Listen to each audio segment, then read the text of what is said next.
Big boss season 14 के दो ऐसे कंटेस्टेंट थे, रुबीना दलाइक और राहुल कृष्णवैद्य, जो इस तरीके से लड़ पड़ते थे एक दूसरे से और at the last of the show दोनों के दोनों शो के टॉप 2 बन के निकले, जिसमें से रुबीना मात देकर के शो की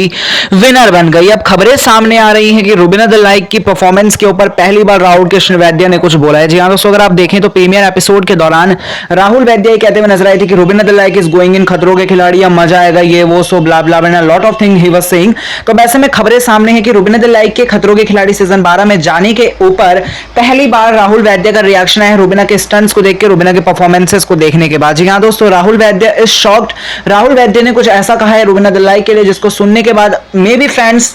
विल गेट हैप्पी और नॉट, लेकिन या ही हैज सेड कि रुबीना से मुझे उम्मीदें थी, डेफिनेटली मैंने उसको देखा है शो के अंदर, खतरों के खिलाड़ी के अंदर नहीं जानता था, लेकिन yeah I was the part of the show before Rubina, so I know the show is very strong and there your every type of pain, physical pain, mental pain, a lot of things that you have to follow there. लेकिन yes, Rubina is really killing it and I have seen her doing the stunt, the way she has performed the stunt, and Sriti को जिस तरीके से उसने टक्कर दी, that was really mind blowing, so I appreciate her for that and I am rooting for, ऐसे नहीं कहूंगा कि मैं चाहूंगा कि रुबीना जीते ये जीते, आई विल से जो अच्छा करे वो जीते, बिकॉज खतरों के खिलाड़ी is not a popularity based show, वहां पे आपकी मिलियंस में फॉलोइंग हो चाहे फॉलोवर्स बिलियंस में हो, जीतेगा वो जो स्टंट्स को अच्छे से करे। तो या if Rubina win so I will be happy, if other contestant win so I will be happy. I am rooting for, no